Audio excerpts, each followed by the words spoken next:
Welcome back to All This Math. For today's lesson, we're going to do some more Eureka Math. We're going to deal with Eureka Math Grade 3, Module 5, Lesson 10. Lesson 10 gets a little bit into how do we compare fractions.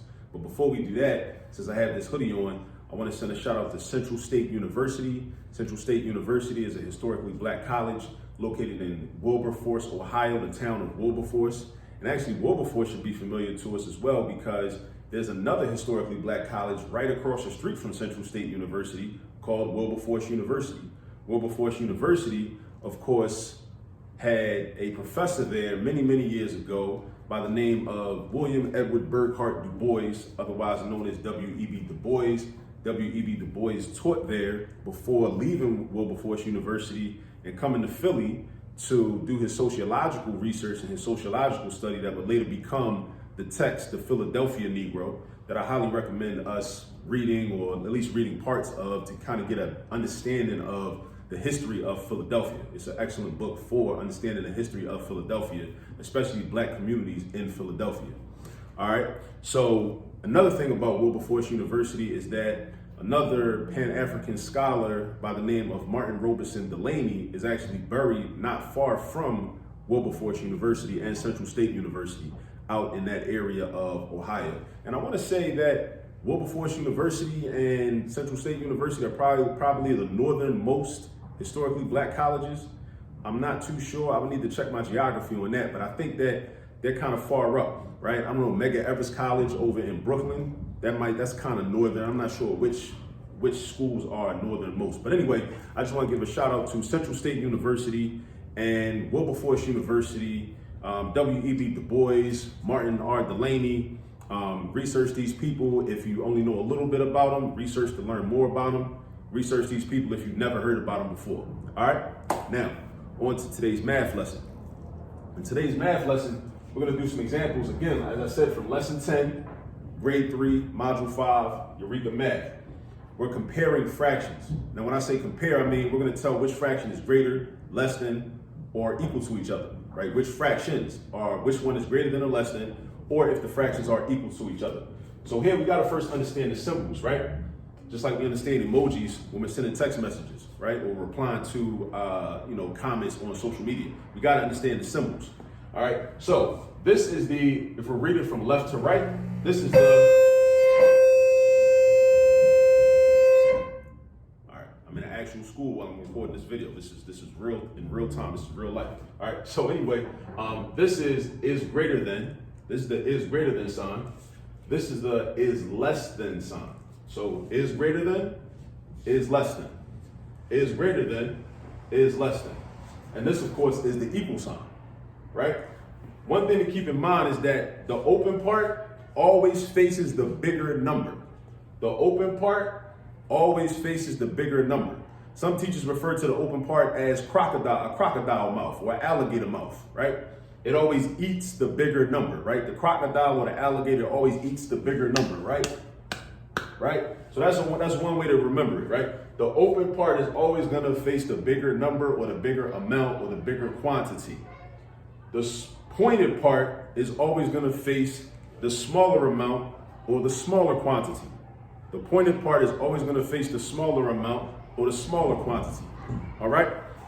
Now, I do want to talk not a lot, but I want to talk some about what some of the main challenges young people have with comparing fractions. First off, in letter A, we have 1/3, and we want to compare that to 1/5. So first, you see the word third is written out verbally, right? Or written out in word format. So I want to change that to fraction format.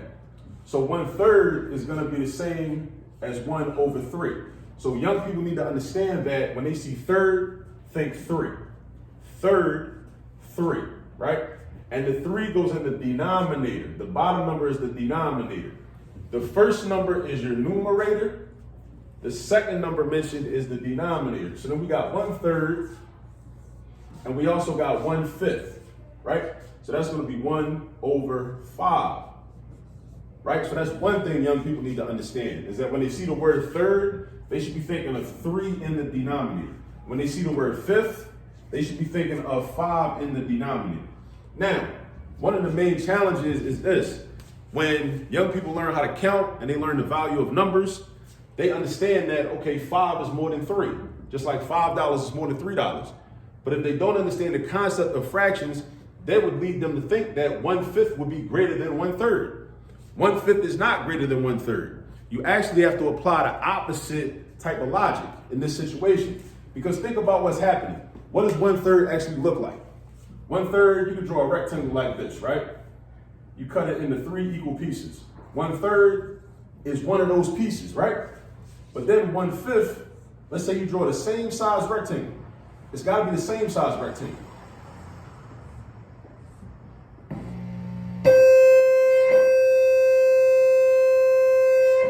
Now, you draw the same size rectangle, right? This one is cut into 5 pieces. It's cut into 5 pieces. And you shade in one of those. Now, the question is this piece actually bigger than that piece that's shaded in? This piece is not. This piece is smaller than that piece.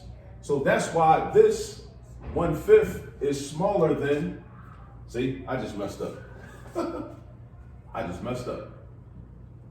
I said it right, but I wrote it wrong.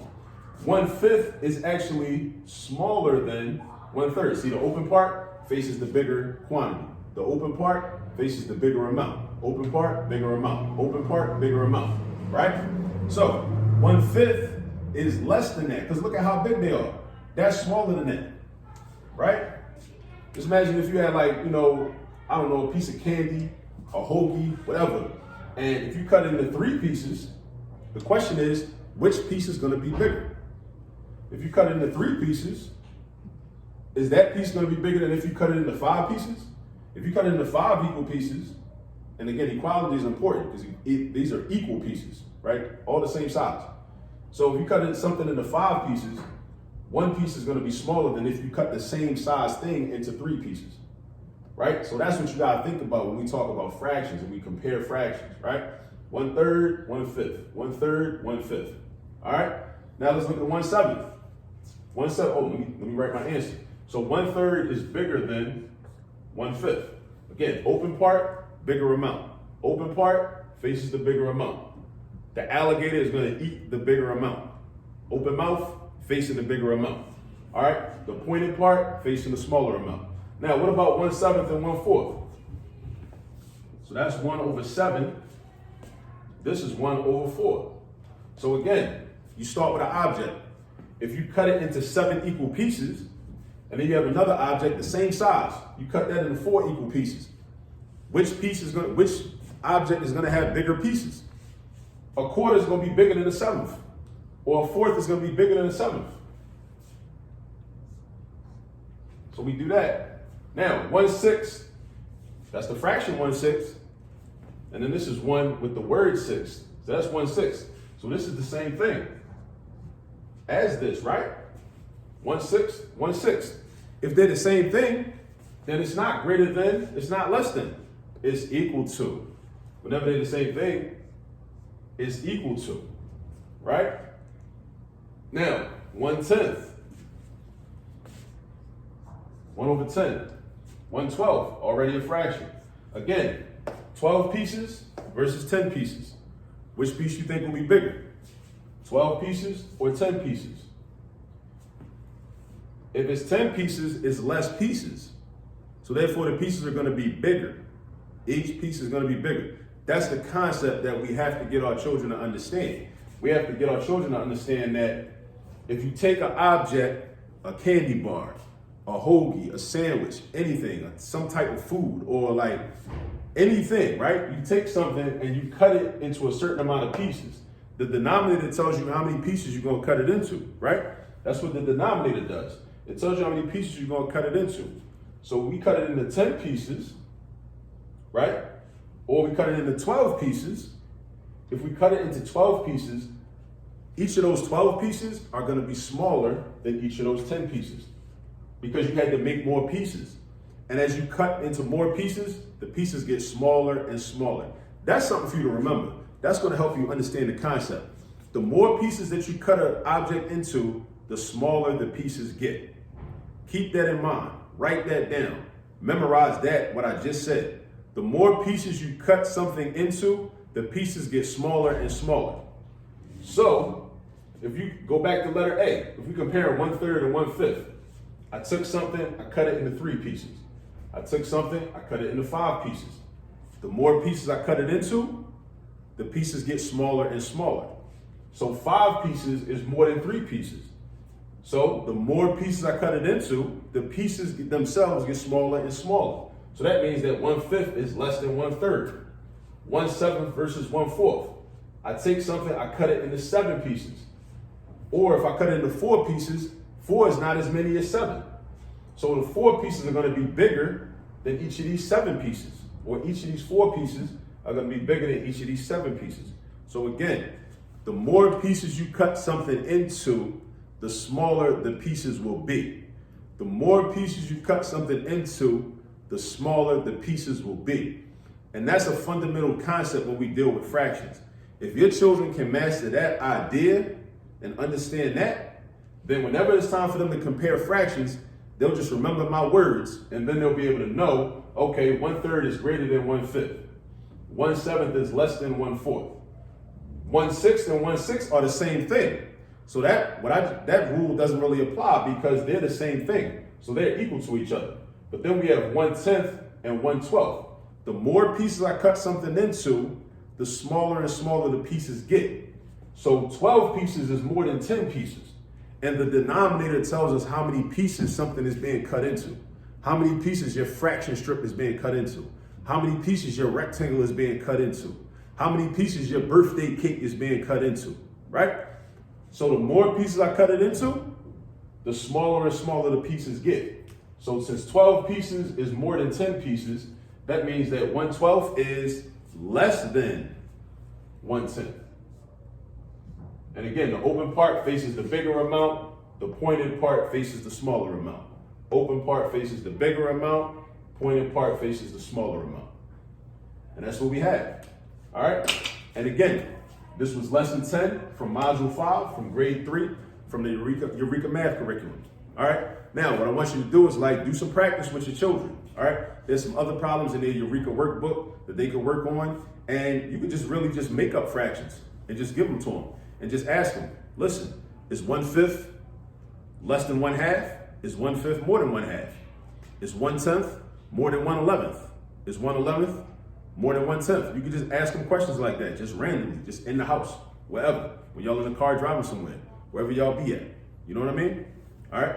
So, I hope you learned something. If anything didn't fully make sense, please pause, please rewind, go back, watch the video again, until it sinks in.